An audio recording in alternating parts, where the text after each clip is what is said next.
Welcome to Flourish. I'm Diane Planidin, and you're in the right place if you're ready to create an inspired life.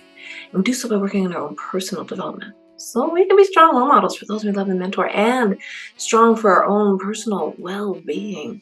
Today, we continue our journey in the best-selling book all about self-image psychology by Dr. Maxwell Maltz. And this is an interesting chapter because he talks about how we all wear a mask and how we probably always don't have to. What's super interesting to me about this, and I will link the episode in the show notes, is Robert Greene's book, The Laws of Human Nature, did an entire chapter about that as well. And this is fascinating because the more things change, the more they stay the same. Here we go. When the curtain goes up, you don't need a mask. Our real-life masks are tragic, where the masquerade disguises are amusing. They serve an insidious purpose to hide your real self, which you feel is unacceptable from a threatening world. Yeah, you gotta sometimes still wear the mask if you're around bullies and things like that. But what about having more confidence? What about when you're feeling terrified and you're really scared? The winner in the world wear the face of confidence, right? We wear too many masks, he says. And this one's interesting. The weak man wears a mask of stoicism that covers up his oversensitiveness to injury. The vain woman wears a mask of indifference that covers up her desire to be liked. The man who feels he has failed as a breadwinner may wear the mask of a braggart, boring people with his tall tales of success. The woman who wants to get married pretends that the last thing that would ever enter her head. So these are some examples of how people wear masks. And like I said, sometimes you still do have to, because depending on who you're talking to, they might just lash out if you reveal your honest, true self and your honest, true thoughts. So sometimes you have to agree to disagree and just move on. But here's the clincher. When you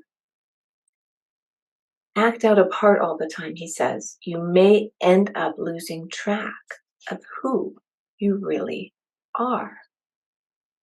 And that really comes to fruition when you have a really good friend. And a really good friend allows you to be yourself, doesn't expect you to be anything else. Will listen, even if they don't agree with what you have to say. And that is a gold nugget. That is something you hold on to your entire life. You have a friend like that, or friends. That is really where you start measuring the difference. And then you can really tell the difference between who you need to be, what type of decorum, etc. at work, and who you can be at play. Because sometimes the boss expects you to be a certain way and you still need to put food on the table. So he does clarify that in great detail in this book. And stay to the end, because we do have a little exercise that he said will help us with this.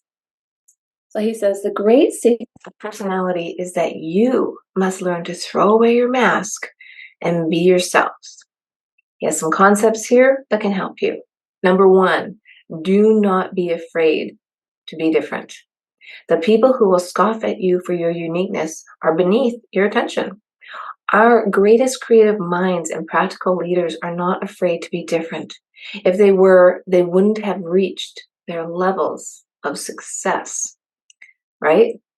I think Dr. Seuss said something to that effect as well.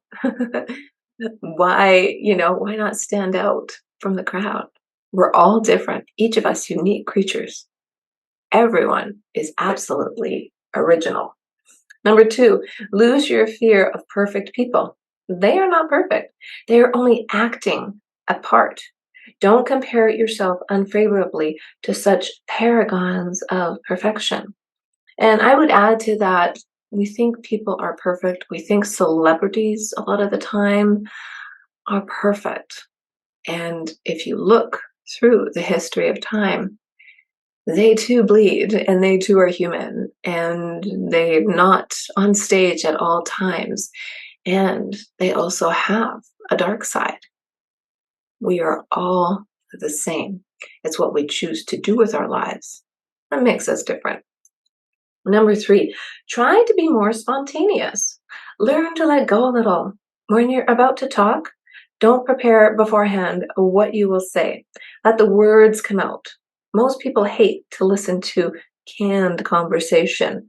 They don't trust it. Remember this. If you say something that sounds silly, nobody's going to shoot you for it. You'll still be alive, and it won't be the last time that you'll be imperfect. At least, I hope not. Yeah, those spontaneous conversations can be fun. And, uh, you all know by this time if somebody's trying to sell you something because they teach people in sales to have scripts, to, come up with canned answers to try and win the deal. And guess what? The world doesn't work that way anymore. We are all too clever. And it gets quite annoying, doesn't it? It's like, no, I know you're trying to sell me something. Go away. Thank you very much. Have a nice day. Number four, rely on yourself. A mature person accepts himself, does not look to others for approval. A storyteller who looks from face to face for a smile as he tells a joke will probably end up with no audience. People like to be entertained, dislike being forced to respond. If you look on your own actions with kindness, you'll be able to express yourself freely. I like that one. Number five, squelch your self-critical thoughts. If you keep criticizing yourself, you will crush your courageous impulses. When you tell yourself, maybe I'm foolish, or perhaps I'm too assertive, or I shouldn't have talked so fast, you destroy your real personality and you're liable to hurriedly get a mask on your face, feeling almost hysterical. Declare war on your self-critical thoughts. Stop tormenting yourself. A few weeks ago, I talked about this in great detail, that you have to stop listening to yourself and you have to start talking to yourself in a more positive manner. And you do it over and over and over again until it's ingrained. No negative self-talk. It's hard because there's somebody inside your head there wanting to tell you differently sometimes, right? Oh yeah, we've all been there, and it's a daily habit. It's a daily chore to continue, and then it becomes automatic. And number six, shed your mantle of dignity. I had to think hard about this one. Too many people, he says, feel they must be dignified, that it is not proper to express enthusiasm. This is ridiculous. A full person should be able to express indignation and even more to express positive feelings such as love and enthusiasm. If a friend does you a good turn, don't feel it's shameful to say, hey, man, that was wonderful of you. And if your wife looks beautiful, don't just nod your head, put your arms around her and tell her she looks gorgeous. You'll enjoy the wonderful feeling that you can make others happy, and they will like to be with you. However, he says, a word of caution. In some situations, you must realistically inhibit yourself. If you have a new job or a new boss and you're working in a very conventional setting, it might be wise to be cautious. But don't overdo the restraint. And in even such a situation, there may be more freedom for you than you might think. Yes. So I think, in my opinion, because I do have one, right? Dignity might have been the wrong word for this.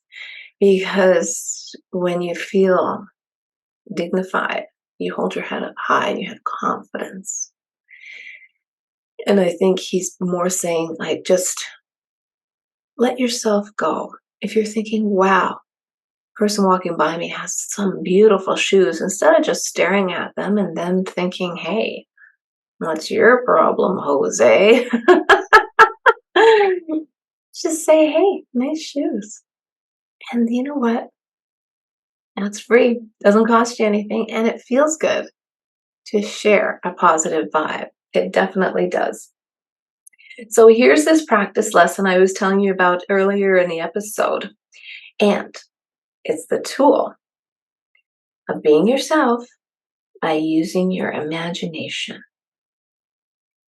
Sit in a quiet place where you can concentrate on the job of unmasking yourself and being yourself without camouflage and pretense.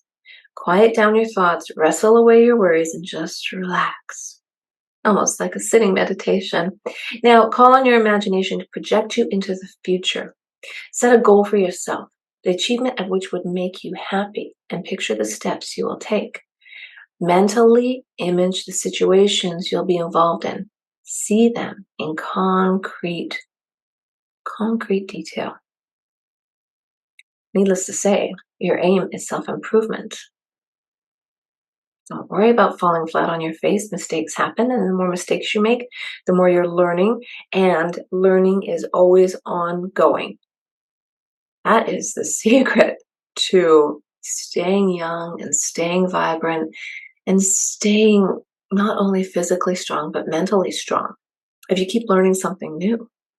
And sometimes it's super hard. Sometimes it's just like, oh my gosh, will I ever get this? Exercise your mind and your imagination. Where do you see yourself? Where do you want to see yourself? And then you go through those steps in the pictures of your mind. In that garden, you plant the seeds, right? So he says, in the sanctuary of your mind, picture your goal and move toward it step by step. Then, as you imagine you're erring, making mistakes, see and feel the embarrassment of it, but also see yourself accepting your lack of perfection, living with it, giving yourself understanding when you need it. This exercise will help you to be yourself, for if you can live with your mistakes, you will never hide behind a mask. Be yourself. Use your imagination. Where do you want to go? Where do you want to be? Who do you see yourself being? You're a human being, not a human doing. And the world has changed quite a bit in the last few years, where it used to be the majority of people in the workforce were doing manual labor. Everything was done without machines. And gradually machines moved in. And now it's all about what you know. So the only way to learn things is by doing things and being yourself. If you can just try to take off the mask, even if it's in front of your mirror, use your imagination to really, what does freedom look like for you? Where are you going? What are you doing to live a more inspired life? Well, if you like the show, share it with somebody new, and hey, hit that subscribe button. I'll see you next week.